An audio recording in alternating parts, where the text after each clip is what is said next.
म्हातारे, अगं कुठे होतीस आज तू? मी किती वाट पाहिली तुझी, आलीच नाहीस तू.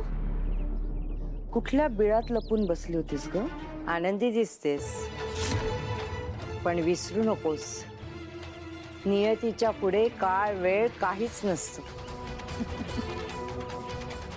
नियती, तुझी हीच नियती आज माझ्या समोर झुकलीये.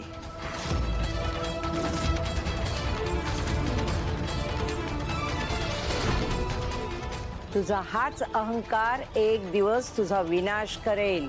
ए म्हातारे, आजपर्यंत मला कोणीही संपवू शकलेलं नाहीये. संपवायचं सोड, माझ्या जवळही कोणी येऊ शकलेलं नाहीये. तू, तुझ्या त्या मीरा आणि अंबिकाने मला धाकात ठेवण्याचा खूप प्रयत्न केला, पण प्रयत्न फसले तुमचे. आज मी तुला सांगते, माझ्या मार्गातून बाजूला हो, नाहीतर त्या अंबिका आणि मीरासाठी महागौरीचं नाव धुळीत मिळवशील तू. पण आता हे सांगून तरी काय फायदा? आता खूप उशीर झालाय. तुझे सगळे डाव उधळून लावलेत मी. मी आता सर्व शक्तिमान आहे. विश्वास बसत नाहीये? चेष्टा वाटते तुला ही? चल चल, मग सिद्ध करून दाखवते मी तुला. तुझं ते जे विशाल रूप आहे ना, ते दाखव मला.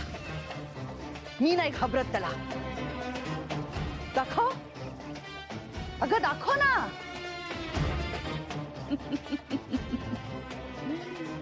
घाबरलीस का? हो ना?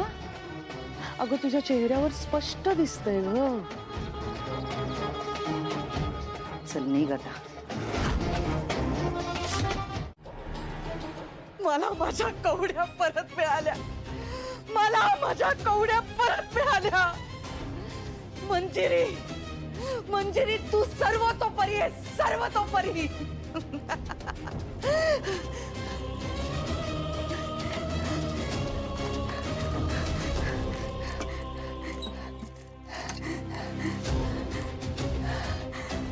माझ्या कवड्या.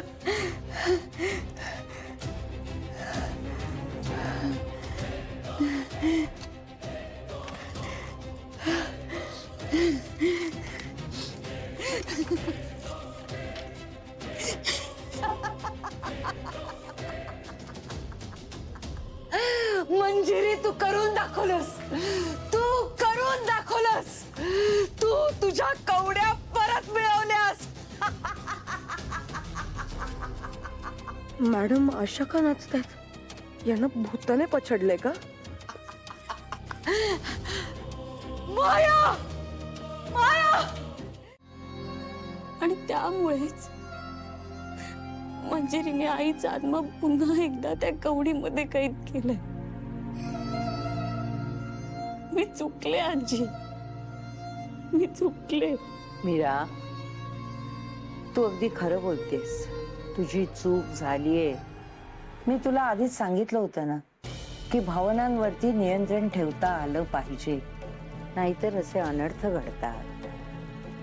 तुला स्वतःचा स्वभाव माहिती आहे ना, मग एवढा मोठा निर्णय तू एकटीने का घेतलास? तुझी सगळ्यात मोठी चूक ही झाली की तू तुझ्या माणसांना काहीच सांगितलं नाहीस. आपल्या सोबत लढणाऱ्या व्यक्तीला प्रत्येक गोष्ट माहिती असणं गरजेचं असतं, विशेषतः अशा लढाईत जिथे प्रत्येक पाऊल जीवावर बेतू शकतं. तू अंबिकेला सगळं सांगायला हवं होतंस. कदाचित तुम्हाला यातून एखादा मार्गही सापडला असता. बरोबर आहे तुझं आजी.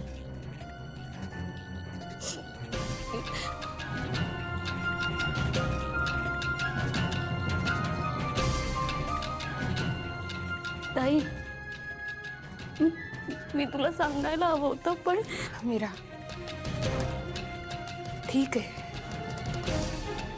आजी, ह्यात पूर्णपणे मीराची चूक नाहीये अहो. त्या मंजिरीने आभासच असा रचला होता की मीराला तेव्हा काही सुचलंच नसेल. असो, आता घडून गेलेल्या गोष्टीमध्ये अडकून राहण्यात काहीही अर्थ नाही. आपल्याला पुढचा विचार करावा लागेल. मीरा, तू कधी सापशिडी खेळलीस?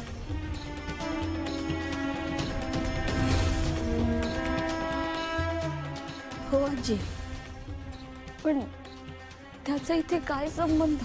आता तुला असं वाटतंय की तुला सापाने गिळलंय, पण म्हणून खेळ संपत नाही. कारण या खेळात जसे साप असतात तशाच शिड्याही असतात.